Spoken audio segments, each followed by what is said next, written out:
ಮಹಾಕುಂಭ ಮೇಳದಿಂದ ಪ್ರಯಾಗ್ರಾಜ್ ಬಲು ದುಬಾರಿಯಾಗೋಗಿದೆ. ಪ್ರಯಾಗ್ರಾಜ್ನಲ್ಲಿ ಒಂದಕ್ಕೆ 3 ಪಟ್ಟು ಹಣ ವಸೂಲಿ ಮಾಡಲಾಗ್ತಾ ಇದೆ. ಏರ್ಪೋರ್ಟ್ನಿಂದ ಯಮುನಾ ತೀರಕ್ಕೆ 3 ಪಟ್ಟು ಹಣ ಕೇಳ್ತಿದ್ದಾರೆ. ಓಲಾ ಕ್ಯಾಬ್ಗಳಿಗೆ ಆ್ಯಪ್ನಲ್ಲಿ 500 ರೂಪಾಯಿ ತೋರಿಸುತ್ತೆ, ಆದರೆ 1500 ರೂಪಾಯಿ ಕೊಟ್ಟರೆ ಬರ್ತೀವಿ ಅಂತ ಚಾಲಕರು ಡಿಮ್ಯಾಂಡ್ ಮಾಡ್ತಾರೆ.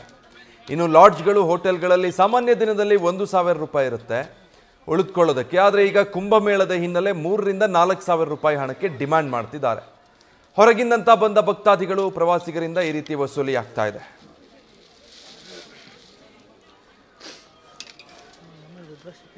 ಈಗ ಪ್ರಯಾಗ್ರಾಜ್ನಿಂದ ನನ್ನೊಟ್ಟಿಗೆ ಚಂದ್ರಮೋಹನ್ ಲೈವ್ನಲ್ಲಿ ಜಾಯ್ನ್ ಆಗ್ತಾ ಇದ್ದಾರೆ.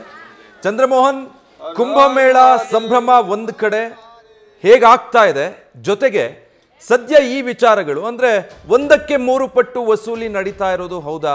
ಜನ ಹೆಚ್ಚಿಗೆ ಬರ್ತಾ ಇದ್ದಾರೆ ಅನ್ನೋ ಏಕಮಾತ್ರ ಕಾರಣಕ್ಕೆ?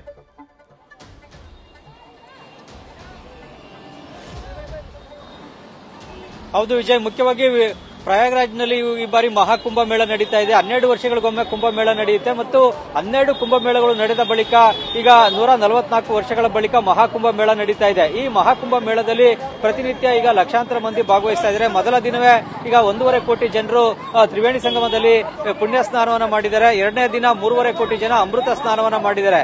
ಈಗ ದೇಶದ ಎಲ್ಲಾ ಕಡೆಗಳಿಂದಲೂ ಕೂಡ ಜನರು, ಭಕ್ತಾದಿಗಳು ಈಗ ತ್ರಿವೇಣಿ ಸಂಗಮಕ್ಕೆ ಸ್ನಾನ ಮಾಡ್ಲಿಕ್ಕೋಸ್ಕರ, ಕುಂಭಮೇಳದಲ್ಲಿ ಭಾಗವಹಿಸಲಿಕ್ಕೋಸ್ಕರ ಬರ್ತಾ ಇದ್ದಾರೆ. ಈಗ ಬಂದಂತಹ ಭಕ್ತಾದಿಗಳಿಂದ ಇಲ್ಲಿ ಹಣ ಸುಲಿಗೆ ಕೂಡ ನಡೀತಾ ಇದೆ. ಮುಖ್ಯವಾಗಿ ಇಲ್ಲಿ ಕೋಟಿಗಟ್ಟಲೆ ಜನ ಬರ್ತಾ ಇರೋದ್ರಿಂದಾಗಿ ಇದನ್ನೇ ಈಗ ಹಣ ಮಾಡುವಂತಹ ದಂಧೆಯನ್ನಾಗೂ ಕೂಡ ಇಲ್ಲಿನ ಬಿಸಿನೆಸ್ ಮೆನ್ಗಳು, ಜೊತೆಗೆ ಟ್ಯಾಕ್ಸಿ ಚಾಲಕರುಗಳು ಮತ್ತೆ ಲಾಡ್ಜ್, ಹೋಟೆಲ್ಗಳ ಮಾಲೀಕರು ಕೂಡ ಮಾಡ್ಕೊಂಡಿದ್ದಾರೆ. ಮುಖ್ಯವಾಗಿ ಈಗ ಏರ್ಪೋರ್ಟ್ಗೆ ಬಂದು ಇಳಿದಂತಹ ಯಾವುದೇ ಪ್ರವಾಸಿಗ, ಭಕ್ತಾದಿ ಆದ್ರೂ ಕೂಡ ಮೊದಲು ಓಲಾ ಕ್ಯಾಬ್ ಅನ್ನ ಬುಕ್ ಮಾಡ್ಲಿಕ್ಕೆ ಹೋದ್ರೆ ಅಲ್ಲಿ ಆಪ್ ನಲ್ಲಿ 500 ರೂಪಾಯಿನ ತೋರಿಸುತ್ತೆ. ಆದ್ರೆ 500 ರೂಪಾಯಿಗೆ ಓಲಾ ಕ್ಯಾಬ್ ನ ಚಾಲಕ ಈಗ ಯಮುನಾ ತೀರಕ್ಕಾಗಬಹುದು ಅಥವಾ ಬೇರೆ ಯಾವುದೇ ಸ್ಥಳಕ್ಕಾದ್ರೂ ಆಗ್ಲಿ ಬರಲ್ಲ. ಬದಲಿಗೆ 1500 ರೂಪಾಯಿ, 2000 ರೂಪಾಯಿ ಹಣವನ್ನ ಕೊಡಿ ಅನ್ನೋ ಒಂದು ಬೇಡಿಕೆಯನ್ನ ಇಡ್ತಾನೆ. ಬಳಿಕ ಬೇರೆ ಕ್ಯಾಬ್ಗಳನ್ನ ಬುಕ್ ಮಾಡ್ಲಿಕ್ಕೆ ಹೋದ್ರು ಕೂಡ ಅವರು ಕೂಡ ಅದೇ ರೀತಿಯಾಗಿ 1500, 2000 ರೂಪಾಯಿವರೆಗೂ ಕೂಡ ಹಣವನ್ನ ಕೇಳ್ತಾರೆ. ಅದಾದ ಬಳಿಕ ನೀವು ಇಲ್ಲಿ ಉಳ್ಕೊಳ್ಳಿಕ್ಕೋಸ್ಕರ ಯಾವುದೇ ಲಾಡ್ಜ್, ಹೋಟೆಲ್ಗಳಿಗೆ ಹೋದ್ರೂ ಕೂಡ ಸಾಮಾನ್ಯ ದಿನದಲ್ಲಿ 1000 ರೂಪಾಯಿ ಬಾಡಿಗೆ ಇದ್ದಂತಹ ಲಾಡ್ಜ್ ನ ಬೆಲೆ ಈಗ 3000, 4000, 5000, 8000ವರೆಗೂ ಕೂಡ ಬೆಲೆ ಇದೆ. ಹೀಗೆ ದುಬಾರಿ ಬೆಲೆಯನ್ನ ತೆತ್ತು ರೂಮ್ ಅನ್ನ ಬಾಡಿಗೆ ಪಡೆಯಬೇಕಾದಂತಹ ಸ್ಥಿತಿನಲ್ಲಿ ಭಕ್ತಾದಿಗಳಿದ್ದಾರೆ. ಇನ್ನು ಇಲ್ಲಿ ಓಡಾಡ್ಲಿಕ್ಕೆ ಕೆಲವು ಕಡೆ, ಎಲ್ಲಾ ಕಡೆನಲ್ಲೂ ಕೂಡ ಆಟೋ ರಿಕ್ಷಾ ಆಗಲಿ ಅಥವಾ ವಾಹನಗಳಾಗಲಿ, ಕ್ಯಾಬ್ಗಳಾಗ್ಲಿ ಸಿಗೋದಿಲ್ಲ. ಬೈಕ್ ನಲ್ಲಿ ಡ್ರಾಪ್ ತೆಗೆದುಕೊಳ್ಬೇಕು ಅಂದ್ರೂ ಕೂಡ ಕನಿಷ್ಠ 300 ರೂಪಾಯಿ, 400 ರೂಪಾಯಿಯನ್ನ ಜನಕ್ಕೆ ಕೊಡಬೇಕಾಗುತ್ತೆ. ಇಲ್ಲಿ ಪೊಲೀಸರು ಕೂಡ ಈಗ ಈ ರೀತಿ ಬೈಕ್ ನಲ್ಲಿ ಡ್ರಾಪ್ ಮಾಡೋರು ಭಾರಿ ಹಣವನ್ನು ವಸೂಲಿ ಮಾಡ್ತಾ ಇದ್ದಾರೆ ಅಂತ ಗೊತ್ತಿದ್ದು ಕೂಡ ಸುಮ್ಮನೆ ಇರ್ತಾರೆ. ಹೀಗಾಗಿ ಇಲ್ಲಿ ಹೊರಗಿಂದ ಬಂದಂತಹ ಭಕ್ತಾದಿಗಳು ಎಲ್ಲದಕ್ಕೂ ಕೂಡ ದುಬಾರಿ ಹಣವನ್ನು ತೆತ್ತೆ ಓಡಾಡಬೇಕಾದಂತಹ ಪರಿಸ್ಥಿತಿ, ಜೊತೆಗೆ ತ್ರಿವೇಣಿ ಸಂಗಮಕ್ಕೆ ಹೋಗಬೇಕಾದಂತಹ ಪರಿಸ್ಥಿತಿನಲ್ಲಿದ್ದಾರೆ. ತ್ರಿವೇಣಿ ಸಂಗಮ ಭಾರತೀಯರ ಪಾಲಿಗೆ ಒಂದು ಬಹಳ ಪವಿತ್ರವಾದಂತಹ ಸ್ಥಳ.